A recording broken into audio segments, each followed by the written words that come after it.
ಕಾಂಗ್ರೆಸ್ನ ಎಂಎಲ್ಸಿ ಹರಿಪ್ರಸಾದ್ ಅವರಿಗೆ ತಾವಾಡಿದ ಮಾತೆ ಸಂಕಷ್ಟವನ್ನ ತರ್ತಾ ಇದೆಯಾ ಅನ್ನುವಂತಹ ಪ್ರಶ್ನೆ ಸದ್ಯಕ್ಕೆ ಉದ್ಭವಿಸ್ತಾ ಇದೆ. ಕಾನೂನು ಸಂಕಷ್ಟವನ್ನ ಎದುರಿಸ್ತಾರಾ? ಬಿಕೆ ಹರಿಪ್ರಸಾದ್ ಕೊಟ್ಟಂತಹ ವಿವಾದಾತ್ಮಕ ಹೇಳಿಕೆ ಅವರಿಗೆ ಮುಳುವಾಗಿ ಪರಿಣಮಿಸ್ತಾ ಇದೆಯಾ ಅನ್ನೋ ಪ್ರಶ್ನೆ. ಸಿಸಿಬಿ ಅಧಿಕಾರಿಗಳಿಗೆ ಮಾಹಿತಿ ಕೊಡೋದಕ್ಕೆ ಬಿಕೆ ಹರಿಪ್ರಸಾದ್ ನಿರಾಕರಿಸಿದ್ದಾರೆ.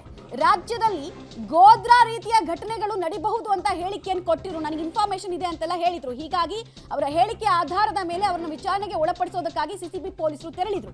ಕೆಕೆ ಗೆಸ್ಟ್ ಹೌಸ್ಗೆ ಸಿಸಿಬಿ ಪೊಲೀಸರು ತೆರಳಿದಂತಹ ಸಂದರ್ಭದಲ್ಲಿ ವಿಚಾರಣೆಗೆ ಅವರು ಕೋಆಪರೇಟ್ ಮಾಡಿಲ್ಲ ಅನ್ನುವಂತಹ ಇನ್ಫಾರ್ಮೇಶನ್ ಇದೆ. ಹೇಳಿಕೆ ಕೊಡೋದಕ್ಕೆ ಬಿಕೆ ಹರಿಪ್ರಸಾದ್ ನಿರಾಕರಿಸಿದ್ದಾರೆ ಅನ್ನುವಂತಹ ವಿಚಾರ ಗೊತ್ತಾಗ್ತಾ ಇದೆ. ಹೀಗಾಗಿ ಮುಂದೇನಾಗುತ್ತೆ, ಮುಂದೆ ಯಾವ ಹಂತಕ್ಕೆ ಈ ವಿಚಾರ ಹೋಗುತ್ತೆ ಅನ್ನೋದು ಕುತೂಹಲಕ್ಕೆ ಕಾರಣ ಆಗ್ತಾ ಇದೆ. ಹಾಗೆ ರಾಜ್ಯ ಸರ್ಕಾರ ರೆಬಲ್ ನಾಯಕರನ್ನ ಕಟ್ ಹಾಕೋದಕ್ಕೆ ಈ ಹಾದಿಯನ್ನ ಅನುಸರಿಸ್ತಾ ಅನ್ನುವಂತಹ ಪ್ರಶ್ನೆ ಪೊಲಿಟಿಕಲಿ ಕೂಡ ಈಗ ವ್ಯಾಪಕ ಚರ್ಚೆಗೆ ಕಾರಣ ಆಗ್ತಾ ಇದೆ. ಬಿಕಾಸ್ ಸರ್ಕಾರದ ಅದರಲ್ಲೂ ಸಿದ್ದರಾಮಯ್ಯ ಅವರಿಗಿರ್ಬಹುದು ಅಥವಾ ಡಿ.ಕೆ. ಶಿವಕುಮಾರ್ ಇರ್ಬೋದು, ಓಕೆ ಫೈನ್. ಇದಕ್ಕೂ ಮುಂಚೆ ಬಿಕೆ ಹರಿಪ್ರಸಾದ್ ಅವರು ಏನ್ ಹೇಳಿದ್ರು ಅಂತ ಒಂದ್ಸಲ ರೀಕಾಲ್ ಮಾಡ್ಕೊಳ್ಳೋಣ ಬನ್ನಿ. ಕರ್ನಾಟಕ ರಾಜ್ಯದಲ್ಲಿ ಸರ್ಕಾರ ಎಲ್ಲ ರೀತಿಯ ಕಟ್ಟೆಚ್ಚರಗಳನ್ನು ಸಹ ವಹಿಸಿಕೊಳ್ಬೇಕು. ಯಾಕೆ ಅಂತ ಹೇಳಿದ್ರೆ ಗುಜರಾತ್ ಅಲ್ಲಿ ಇದೇ ಸಂದರ್ಭದಲ್ಲಿ ಕರ್ಸೇವಕರ ದಹನ ನಡೆದಿತ್ತು ಗೋಧ್ರಾದಲ್ಲಿ. ಅದೇ ರೀತಿಯ ಒಂದು ಸೃಷ್ಟಿ ಮಾಡಲಿಕ್ಕೆ ಪ್ರಯತ್ನ ಮಾಡ್ತಾರೆ. ಕರ್ನಾಟಕ ರಾಜ್ಯದಲ್ಲಿ ಯಾವುದೇ ರೀತಿಯ ಅಹಿತಕರವಾದ ಘಟನೆ ನಡಲಿಕ್ಕೆ ಅವಕಾಶ ಕೊಡಬಾರ್ದು. ಯಾರ್ಯಾರು ಅಯೋಧ್ಯೆಗೆ ಹೋಗ್ತಾರೆ ಅವ್ರಿಗೆ ಹೋಗ್ಲಿಕ್ಕೆ ಎಲ್ಲ ರೀತಿಯ ಬಂದೋಬಸ್ತನ್ನು ಮಾಡಿಕೊಡ್ಬೇಕಾಗುತ್ತೆ. ಇಲ್ಲಾಂದ್ರೆ ನಾವು ಮತ್ತೊಂದು ಗೋಧ್ರಾನ ಕರ್ನಾಟಕದಲ್ಲಿ ನೋಡ್ಲಿಕ್ಕೆ ಆಗೋದಿಲ್ಲ. ಇದು ಬಿಕೆ ಹರಿಪ್ರಸಾದ್ ಕೊಟ್ಟಂತಹ ಸ್ಟೇಟ್ಮೆಂಟು.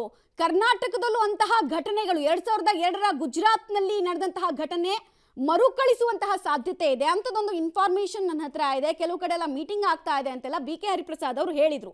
ಇದೇ ಸ್ಟೇಟ್ಮೆಂಟು ರಾಜಕೀಯವಾಗಿ ಕೂಡ ಸಾಕಷ್ಟು ಸಂಚಲನಕ್ಕೆ ಕಾರಣ ಆಗಿತ್ತು. ಅದೇ ರೀತಿ ಇವ್ರು ಯಾಕೆ ಪೊಲೀಸ್ ಇಲಾಖೆಗೆ ಮಾಹಿತಿ ಕೊಟ್ಟಿರಲಿಲ್ಲ, ಐಬಿಗೆ ಮಾಹಿತಿ ಕೊಟ್ಟಿರಲಿಲ್ಲ, ಎನ್ಐಎಗೆ ತಿಳಿಸಬಹುದಾಗಿತ್ತಲ್ಲ ಅನ್ನೋಂತಹ ಪ್ರಶ್ನೆ ಇತ್ತು. ಇದೇ ಹೇಳಿಕೆ ಈಗ ಅವರಿಗೆ ಮುಳುವಾಗುವಂತಹ ಸಾಧ್ಯತೆ ಇದೆ. ಬಿಕಾಸ್ ಸಿಸಿಬಿ ಅಧಿಕಾರಿಗಳು ಇದೇ ಹೇಳಿಕೆಯನ್ನು ಆಧರಿಸಿ ಅವ್ರನ್ನ ವಿಚಾರಣೆಗೆ ಒಳಪಡಿಸಬೇಕು ಅಂತ ಮುಂದಾದಾಗ ಅವರು ಹೇಳಿಕೆ ಕೊಡೋದಕ್ಕೆ ನಿರಾಕರಿಸಿದ್ದಾರೆ. ಸೊ ಕಾನೂನು ಸಂಕಷ್ಟ ಎದುರಾಗುತ್ತಾ, ಈ ವಿಚಾರ ಇನ್ನು ಯಾವ ಹಂತಕ್ಕೆ ಡೆವಲಪ್ ಆಗ್ತಾ ಹೋಗುತ್ತೆ ಅನ್ನೋದು ಕುತೂಹಲ. ಇದೇ ವಿಚಾರದ ಮೇಲೆ ಪಬ್ಲಿಕ್ ಟಿವಿಗೆ ಬಿಕೆ ಹರಿಪ್ರಸಾದ್ ಪ್ರತಿಕ್ರಿಯೆಯನ್ನು ಕೊಟ್ಟಿದ್ದಾರೆ. ನನ್ನನ್ನು ಅರೆಸ್ಟ್ ಮಾಡಿ ವಿಐಪಿ ಟ್ರೀಟ್ಮೆಂಟ್ ಎಲ್ಲ ಬೇಡ ಅಂತ ಕೂಡ ಸವಾಲ್ ಹಾಕ್ತಾ ಇದ್ದಾರೆ. ಪೊಲೀಸ್ ಸ್ಟೇಷನ್ಗೆ ಬಂದು ನಾನು ಹೇಳಿಕೆಯನ್ನ ಕೊಡ್ತೀನಿ ಅಂತ ಕೂಡ ಹೇಳಿದ್ದಾರೆ. ಸಿಸಿಬಿ ಎಸಿಪಿ ಧರ್ಮೇಂದ್ರ ಅವರಿಗೆ ಈ ರೀತಿಯಾಗಿ ಹೇಳಿ ಕಳಿಸಿದ್ದಾರೆ. ಅನಂತ್ ಕುಮಾರ್ ಹೆಗ್ಡೆ, ಕಲ್ಲಡ್ಕ ಪ್ರಭಾಕರ್ ಭಟ್ಗೆ ರತ್ನಗಂಬಳಿಯನ್ನು ಹಾಕಿದ್ದಾರೆ ಅಂತ ತಮ್ಮದೇ ಸರ್ಕಾರದ ವಿರುದ್ಧ ಮತ್ತೊಮ್ಮೆ ಹರಿಹಾಯ್ತಾ ಇದ್ದಾರೆ. ನಾನು ಅಪರಾಧಿ ಅಲ್ಲ, ಪೊಲೀಸರು ಟಾರ್ಗೆಟ್ ಮಾಡಿದ್ರೆ ಸುಮ್ಮನಿರಲ್ಲ, ಮಂಪರು ಪರೀಕ್ಷೆಗೂ ರೆಡಿ ಅಂತ ಬಿಕೆ ಹರಿಪ್ರಸಾದ್ ಹೇಳ್ತಾ ಇದ್ದಾರೆ. ತೆಗೆದುಕೊಂಡಿಲ್ಲ. ಕಾಂಗ್ರೆಸ್ ಪಕ್ಷದಲ್ಲಿ ನನಗೆ ಆಗೋಯ್ತು ಸುಮಾರು 50 ವರ್ಷ. ವಿದ್ಯಾರ್ಥಿ ದಶೆಯಿಂದಲೂ ಕಾಂಗ್ರೆಸ್ ಪಕ್ಷದಲ್ಲಿ ಇದ್ದೀನಿ. ಪೊಲೀಸರ ಮೂಲಕ ಆ ಥರ ಏನಾದ್ರು ಮಾಡ್ತಂದ್ರೆ ಅವ್ರಿಗೆಲ್ಲ ಭ್ರಮೆ ಅಷ್ಟೇ. ಈ ತನಿಖಾ ಸಂಸ್ಥೆ ರಾಜ್ಯ ಸರ್ಕಾರದ ವ್ಯಾಪ್ತಿಯಲ್ಲೇ ಬರುವಂತದ್ದು, ರಾಜ್ಯದಲ್ಲಿರುವಂತದ್ದು ಕೂಡ ಕಾಂಗ್ರೆಸ್ ಸರ್ಕಾರ. ತಾವು ಒಬ್ಬ ಕಾಂಗ್ರೆಸ್ನ ಅಗ್ರಗಣ್ಯ ನಾಯಕರು, ಕೇಂದ್ರ ಮಂಡಲ ನಾಯಕರು, ನಿಮಗೆ ರಕ್ಷಣೆ ಇಲ್ವಾ ಹಾಗಾದ್ರೆ ಈ ಸರ್ಕಾರದಲ್ಲಿ? ಇಲ್ಲ ನಿಮ್ಮ ಸರ್ಕಾರದವರ ಒಂದು ಕುಮ್ಮಕ್ಕಿದೆಯಾ? ನಾನು ಕಾಂಗ್ರೆಸ್ ಪಕ್ಷದ ಸರ್ಕಾರ ಅಂತ ಅನ್ಕೊಂಡಿದ್ದೆ. ಮುಂದೆ ಯೋಚನೆ ಮಾಡಬೇಕಾಗತ್ತೆ, ಇದು ಕಾಂಗ್ರೆಸ್ ಪಕ್ಷದ ಸರ್ಕಾರ ಅಥವಾ ಬೇರೆಯವ್ರ ಸರ್ಕಾರನ ಅಂತೇಳಿ.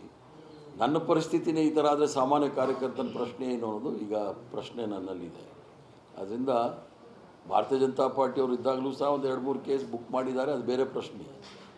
ಇವರು ನಾವೇನಾದರೂ ಪ್ರಚೋದನಕಾರಿ ಹೇಳಿಕೆಗಳು ಕೊಟ್ಟಾಗ ಮಾಡಬೇಕು. ಅದೇನಕ್ಕೆ ಮಾಡಿದ್ದಾರೆ ಅಂತೇಳಿ ಬೇರೆ ಸದಸ್ಯರ ಮಾತಾಡೋ ನಂತರ ನಾನು ತಮ್ಮ ಮುಂದೆ ಬರ್ತೇನೆ.